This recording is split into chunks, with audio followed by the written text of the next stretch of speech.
Welcome back, everyone. I am here today with Lorette Keane, and she Hello. is an she's an educational therapist, and her business is called Methods for Success. Welcome.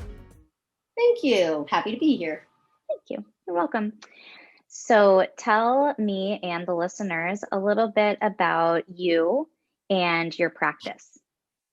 Okay, I'm an educational therapist, and my business is called Methods for Success.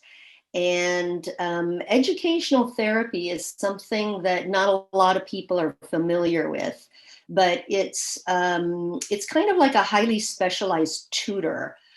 Um, it's an organization that certifies people, so you have to meet certain requirements. You have to have a certain level of education, and you have to have some ethical guidelines that you follow, and it kind of is expanded tutoring to also have more of a therapeutic approach as well.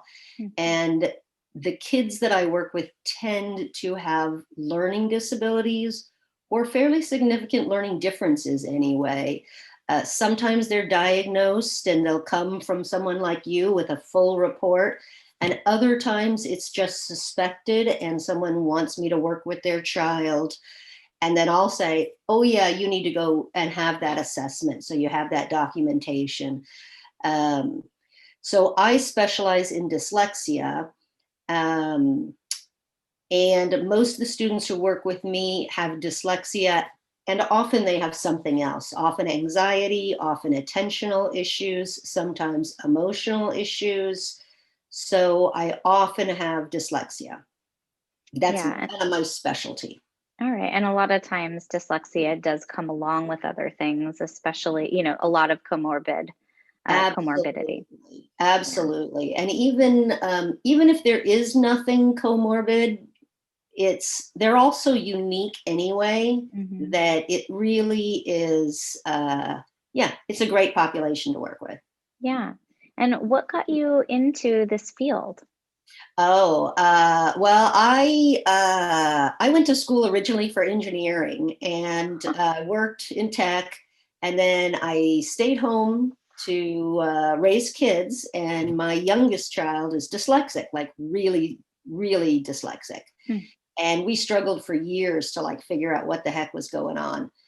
And finally got her assessed, and we put her in at Charles Armstrong School. And then that's when I decided, I had worked with a number of educational therapists, and I had said, these people are doing really good work, and it's work that is really needed. Yeah. There's a lot of people who need these services, and there's not very many people who know this. I was just so shocked about the teacher's knowledge of dyslexia, which was pretty non-existent, and I think it Right. still is pretty much today. Yeah. Now, this kid of mine is now a college graduate. All is well, but it took a long time and a lot of effort to get there. So when she got in at Armstrong School is when I went back and got my special ed master's and started getting all kinds of supplemental training in things like Slingerland reading and Wilson reading and making math real, and really trying to educate myself to all the different tools available to help these kids. Yeah. Did you ever work in a school or did you get, Yes. okay. So after I graduated with my master's, I worked at public schools for I think 4 years, Okay. and then I started a private practice. What school And I district knew were you working for? I worked for Berryessa, and Oh, then I yeah. also worked for Cambrian. Okay. Yeah, and it was really to round out my practice. There's just so many different presentations, and I had been really focused in on, like, dyslexia is how my kid thinks, and it really rounded me out. So that Yeah. was nice. But that was a Right. good almost 20 years ago. So it's It's been a long, I've been doing this a long time. Yeah, yeah. So you had this vision that you were going to work in your own practice, but you went and got some experience in school to get a really good read of lots of different kinds of learners. And Yes. and I'm sure you got to learn about, a lot about how ed code and everything works in the Yes. public school system, which is really good Yeah. knowledge to have. Yeah. I kind of knew that for advocating for my own kid, but it certainly got extended. Yeah, yeah. Um, yeah, and I help parents with that. That's like another thing an educational therapist can do. They know a lot about ed codes, not just me, but most educational therapists would know this, and be able to advocate. And what I consider a really important part of what I do is this piece that I call self-advocacy.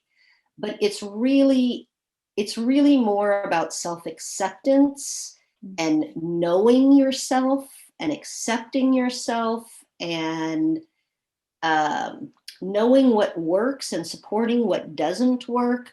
And it's a lot of kind of coaching about that. I find that, attitude is everything. And that kind of stuff is very empowering. And my mindset is always on, we want these kids to be successful adults. We don't want them necessarily to get A's in fourth grade. That might not happen, but the successful adult we can go for. I love that that's your focus. I really, really do. Yeah, that I Yeah. feel that socio emotional piece is just so important. Hmm.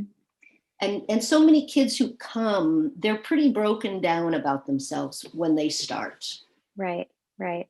Because I imagine it's not just about, not I imagine, this is my field too.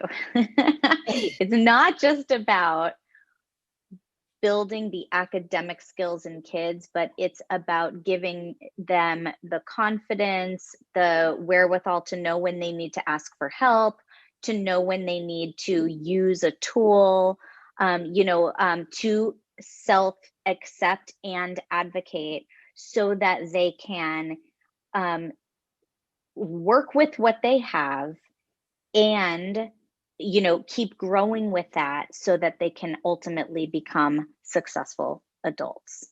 Yes, that's right. And, we all have our struggles, and how we deal with them is really an important thing. Yeah. And, I've seen young kids do rather amazing things where they're like so broken down. They're like, this one little boy would literally throw himself on the floor with frustration. And, with time and encouragement, he got to where he could get back up and recover from this huge emotional breakdown, like Hmm. really quickly. Like, what a skill. There's a Yeah. lot of adults who haven't managed that, Right. right? And we really celebrate those successes and notice them. And this self acceptance piece of this is my weakness and this is what I can do to overcome it. Right. This is what I know I need to do. Hmm. These are the strategies that they need. Yeah. Yeah. Absolutely. So, do you have a particular age range of students that I specialize in really working with? don't. I've worked with adults. I've worked with with all ages, but I will say that the vast majority of students are usually second grade, couple first graders, but usually second grade. Lots of later elementary school and middle school, probably mostly second grade to eighth grade. I Okay. have worked with some high schoolers, and after high school is a time when there's so much to do and things don't get modified as readily, that it's not a great time to be learning these remedial skills. Yeah. So I really try and tell parents that we want to get those kids up to speed by high school. Right. Right. Yeah. Um, do you have, since you have all of these tools in your toolkit, Mhm. do you kind of pull a tool or a specific program to use with different students who present in different ways? Oh yeah, everything is very, so that's the thing. I'm an educational therapist. I have training in many programs, probably more than anyone else out there right now. I really have a lot, like too much. Um, and parents often get really hung up on, we need this program. And that's a lot of misinformation out there, especially because everything that falls into the category of structured literacy is all based off of the same research, and they're usually a lot more alike than they are different. Every kid presents differently and needs slightly different things. Yeah. So I do pull from lots of different things. And that's probably the hardest part about being on Zoom with students during this shelter in place. Because in my office, especially, a kid is struggling with this one little thing, and I can just grab the right thing and boom, right there, right on the spot. It's really great. It's a little more difficult via Zoom. I just have to put it aside for next time and then have it. But that's why educational therapists tend to charge more. Not only do we have more tools, but it's a very customized, individualized thing. Yeah. And a lot of educational therapists don't work directly with kids. They hire tutors underneath them. I'm a solo practice. I work directly one-on-one. I don't hire tutors to work underneath me. Because I really like that relationship. Yeah. And it usually lasts for a couple years. So it's quite an intimate relationship. And I value it a lot. So that's what I do. Yeah. And about how many times a week do students see you? Does that depend also? It's typically twice a week.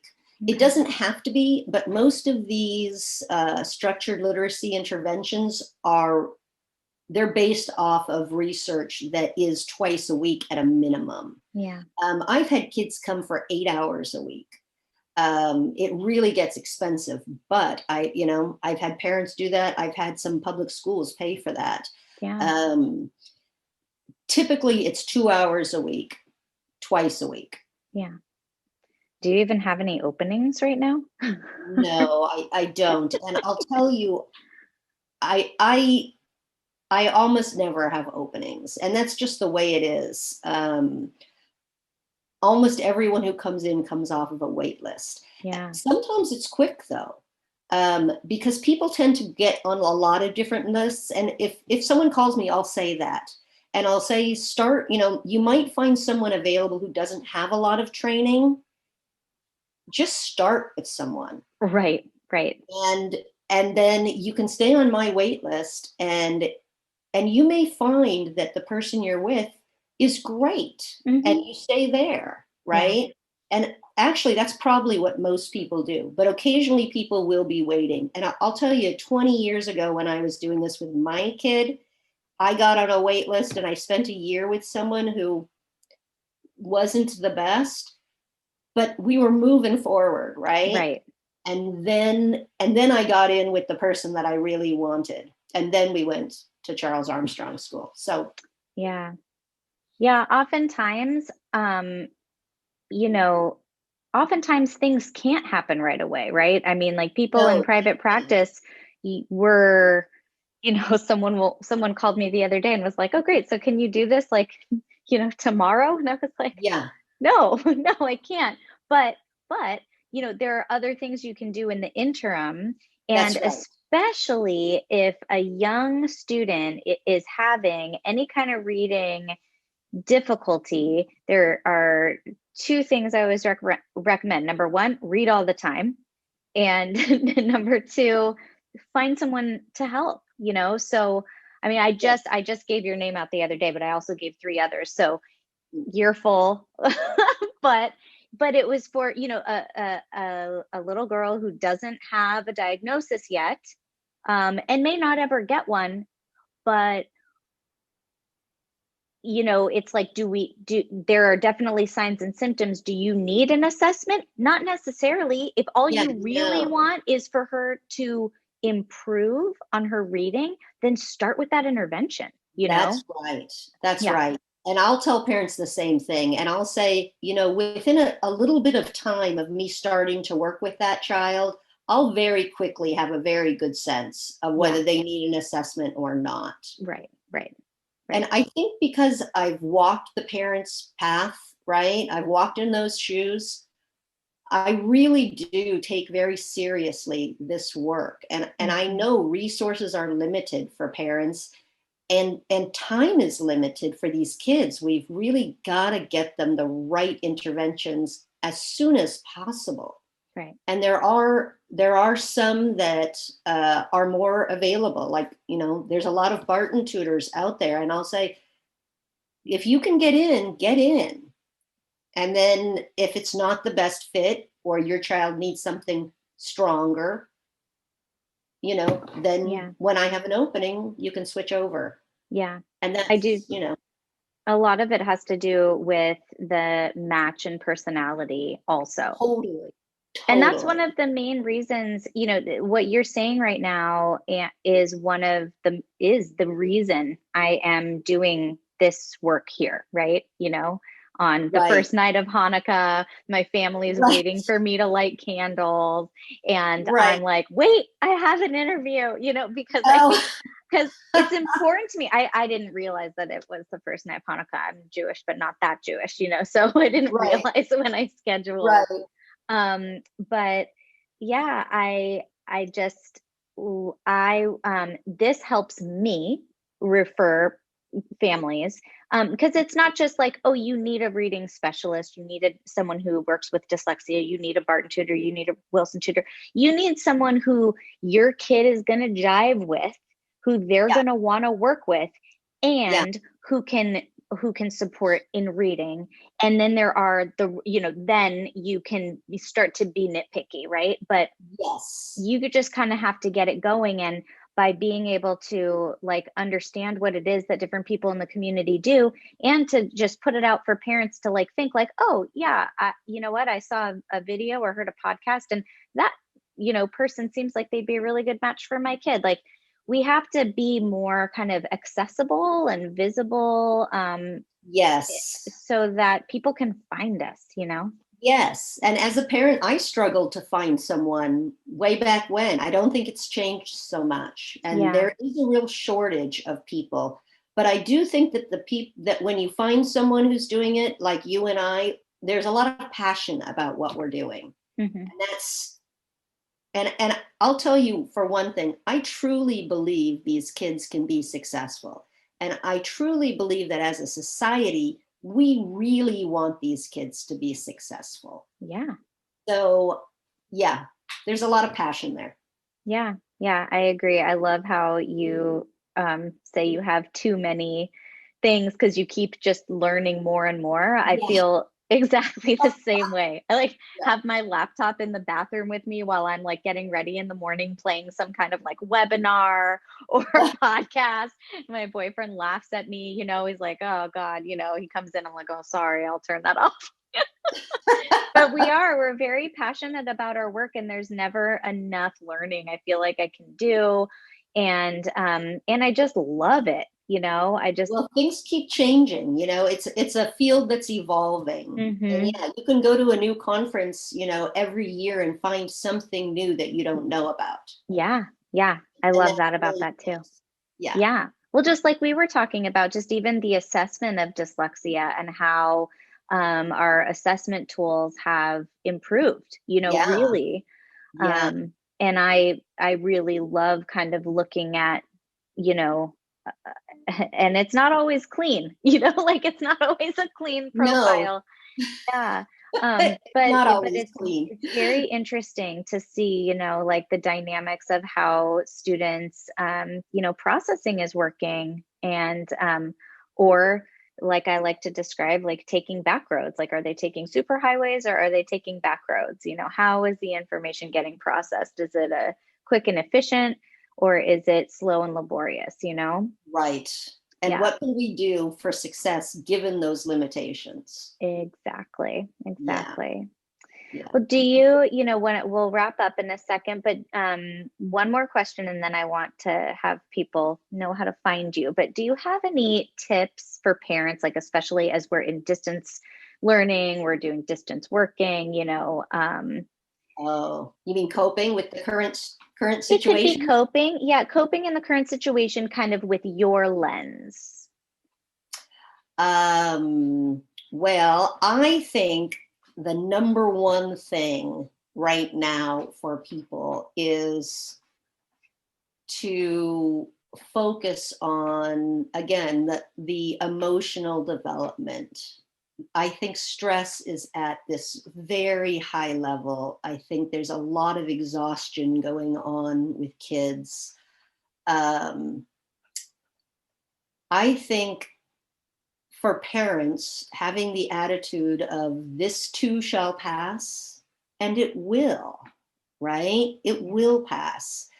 And focusing more on getting some exercise and being calm and positive is kind of priceless. And Mhm. I'm not saying that's an easy thing to do, but I think that that's what kids need from their parents, is that rock who's going to be there. And I think that a lot of people are very worried about like the curriculum that goes on in fourth grade or fifth grade.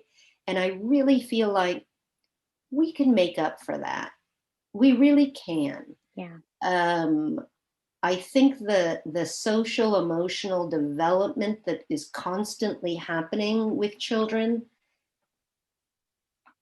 is more of a loss than the academics. The academics can get picked up. Yeah, That's I just how agree. I feel. Well, you're not alone. I think that's the number one answer that I've heard from people Well, who've there come on you my go. podcast. And it's also Okay. the number one answer that I've heard when I listen to other podcasts. It's definitely topping the list right now. Yeah, well, kids, they just can't learn when they're stressed out. They really can't. Hmm. And that's what we're seeing a lot of. Right. So yeah, Yeah. Thank you. yeah, Well, I know that you have a wait list, so people can't get in to see you directly. But if people want to get on your wait list, yes. how might one contact you? The easiest way for me is email, but you can also call. My website has a lot of information, and that would be methodsforsuccess.com. Hold the line once we hang up. Well, once I stop recording, but it was really, really wonderful talking to you. And thank you for sharing everything. And I look forward to working with you more in the future. Okay, thank you.